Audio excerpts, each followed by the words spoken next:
Please select destination.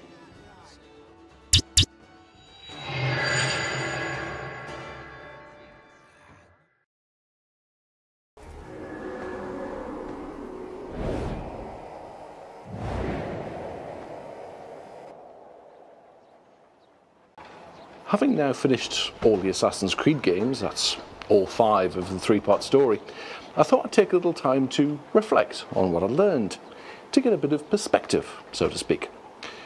Of course, now that I'm up here, I sort of wish I'd decided not to be so literal in that effort and used a more metaphorical approach, like sitting in a tavern somewhere, thinking about things over a tankard of ale. In fact, that sounds like a really good idea. There's only one way down, of course. Oh well.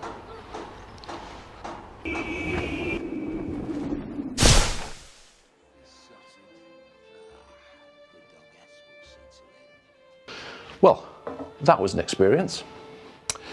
Now then, Assassin's Creed. I might be a little bit spoilery here there, so you have been warned if you want to continue playing through or you haven't played through them yet. I might give some stuff away. But this is a set of games which sets to bring mysticism, some old faith beliefs, and a good strong dollop of science fiction onto our screens, and makes us think, not about gods or beliefs or any of those kind of stuff, but what we do with ourselves and the reasons that we do it. Ezio and Altair were characters imbued with a strong sense of duty and honour, and the games featuring them were structured around the fulfilment of those things. They were assassins, and they understood what that meant, both in the broadest terms, we hunt down and destroy Templars and all that they stand for, and in the much narrower sense of belonging to a brotherhood, a group of men and women who looked after and protected each other, to the death. Desmond was someone who we now know was born into the Brotherhood of Assassins and who initially, albeit unknowingly, turned his back on them, left and basically bummed around for a while, in the process of trying to forget all of the weirdness and strangeness, in his eyes, that his family and the extended family had been exhibiting. Ultimately, of course, he realises just what he is and what power he really has. His old man's still a bit of an arse, but Desmond sort of gets it and comes to want the best solution for the sake of everyone, not just himself. Connor, the main protagonist in the final game, doesn't have that background or the singular direction throughout his formative years. His mother raised him as any other boy was raised, and he only came to his gifts later, when revenge for the death of his mother and for other events spurred him onwards. But what about those two organisations, the Templars and the Assassins?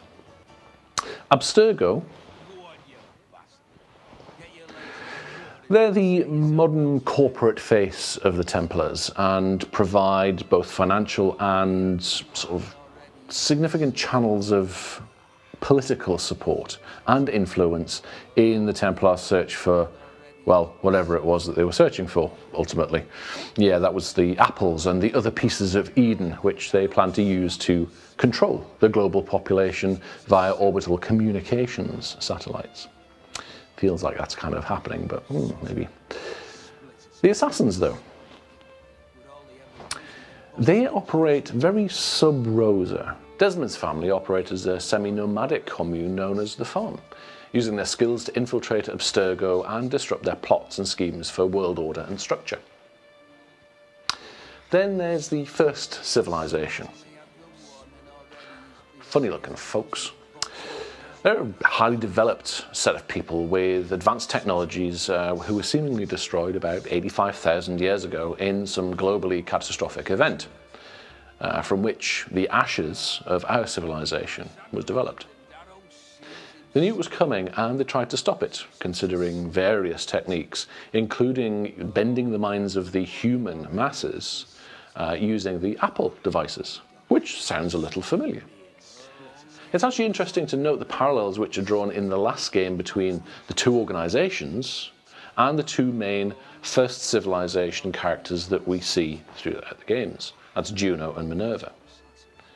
As we move through the final chapter, we see more and more the machinations behind almost everything we've been through in the series. Of course, we did lose some pieces of the story along the way. The search for the artifacts of the first civilization, that kind of got lost, and we became more focused on finding out what this event was and how we could stop it from happening again. Not bad, but, you know, I would have liked to have done a bit more. Lucy.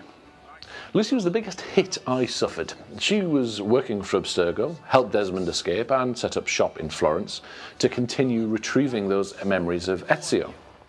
Juno, one of the first civilization avatars, forced Desmond to kill Lucy, saying only that the path must be opened and the scales shall be balanced. The assumption here is that Lucy was actually a Templar agent, but I was never really convinced of that.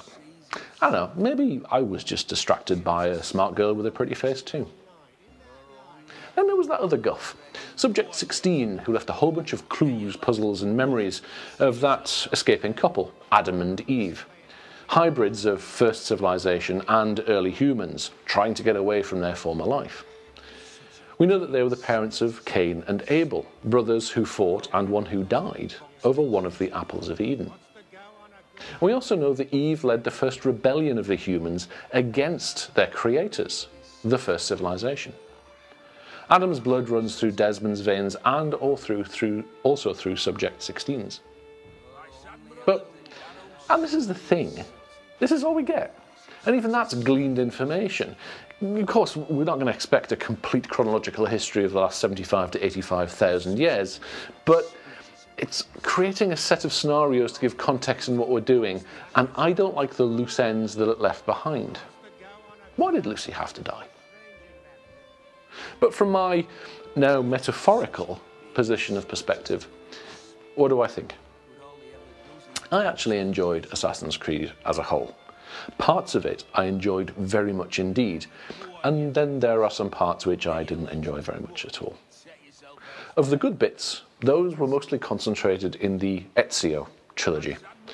I enjoyed him as a character, I enjoyed that timeline, and I enjoyed the effective use of some of those historical figures, and I really enjoyed the pace and the narrative which was carried through and built upon during those three titles.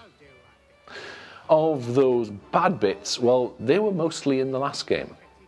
Oh, for sure, there were some off bits in the first, but I actually got over those pretty quickly and enjoyed the game as a whole. With AC3, I didn't. I got through it, and when I got to the end, it was actually a little bit anticlimactic, both in the Connor and Desmond areas of play. For me, the game just didn't finish nicely. It just ended. Now, of course, we hear there's going to be more Assassin's Creed with an earlier incarnation buckling their swash all over the South Seas. Will I get it? Maybe. I'm interested, but not launch day interested. I'm not, oh goody, I wonder what cool things we'll be able to do interested. I have a passing interest because maybe it'll be better than AC3. Altair, Ezio. To you, my friends, I raise a toast. Connor, Desmond, you added something in support, and it was okay. Cheers.